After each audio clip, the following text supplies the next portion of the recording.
The words you are about to hear have been read by more than 500 million people. They have been quoted at funerals, sent between people who didn't know how to say what they felt any other way, whispered by people who had no one left to talk to. For 800 years, they have kept finding people at their lowest moments. What most people don't know is where they came from. These words were not written from a place of peace. They were written by a man who spent months wandering through foreign cities, calling out the name of someone who never came back, who sat in rooms full of students and felt more alone than he ever had in his life, who had spent decades building a world that made sense, and then watched it stop making sense entirely. He didn't recover quickly. He didn't find a lesson in the pain and move forward. For a long time, he just fell apart. And then, slowly, without knowing what he was making, he began to write.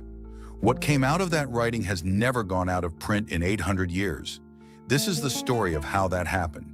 Not the version where suffering leads neatly to wisdom, the messier, more human version. Rumi was born in 1207 in Balkh, in what is now Afghanistan.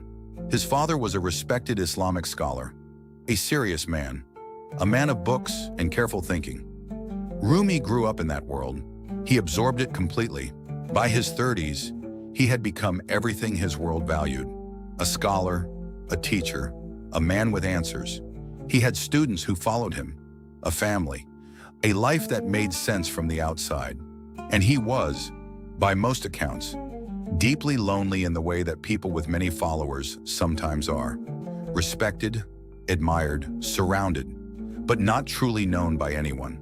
There is a difference. Most people who have felt it don't need it explained. Then in 1244, a wandering mystic arrived at his door. His name was Shams of Tabriz. Nobody quite knows where he came from. No home, no institution, no credentials the academic world would recognize. He was simply, and this is the only way to say it, extraordinarily alive. The story goes that Shams asked Rumi a question so direct, so uncomfortable, that Rumi fell from his horse. We don't know if that literally happened. What we do know is that after their first conversation, something in Rumi changed. They talked for weeks, then months, about God, about love, about suffering, about all the things that reading and studying can describe, but never quite reach. Shams had a way of asking questions that stripped away everything Rumi had built: the certainty, the reputation, the careful explanations, and left something more honest underneath. For the first time in decades, Rumi felt seen, not admired, seen. Rumi's students did not like this. They watched their teacher spend all his time with a man who had no formal status, no recognizable place in their world. They felt abandoned. Some felt humiliated. Some historians believe they decided to do something about it. In 1248, Shams disappeared. No farewell, no explanation. One day present, the next gone. Some historians believe he was murdered. Others believe he simply left, too restless to stay anywhere for long. The historical record doesn't settle it. What it does show clearly is what his disappearance did to Rumi. He searched for him. He traveled to Damascus twice, walking through unfamiliar streets, asking strangers if they had seen a wandering mystic with no fixed home. He wrote Shams' name into poems the way grieving people sometimes say a name out loud, not expecting an answer, just because saying it is the only thing left. He stopped functioning the way the world expected him to function. His students, the same ones who had resented Shams, now watched their teacher come apart. And then, without drama, without a clear turning point, he began to write.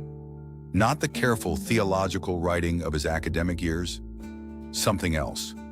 Raw, unguarded, honest in the way people are only honest when they have stopped caring how they appear. He wrote about longing, about the silence a person leaves behind, about searching for meaning in a world that doesn't explain itself. He didn't know what he was making. He wasn't thinking about legacy. He was just trying to survive the days.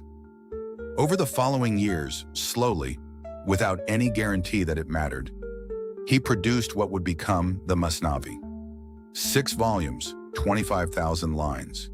People have kept reading it for 800 years, not because it comforts them, but because it tells the truth. The composed, certain scholar had been taken apart.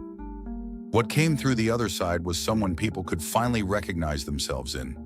Rumi's story raises a question that is genuinely difficult to answer.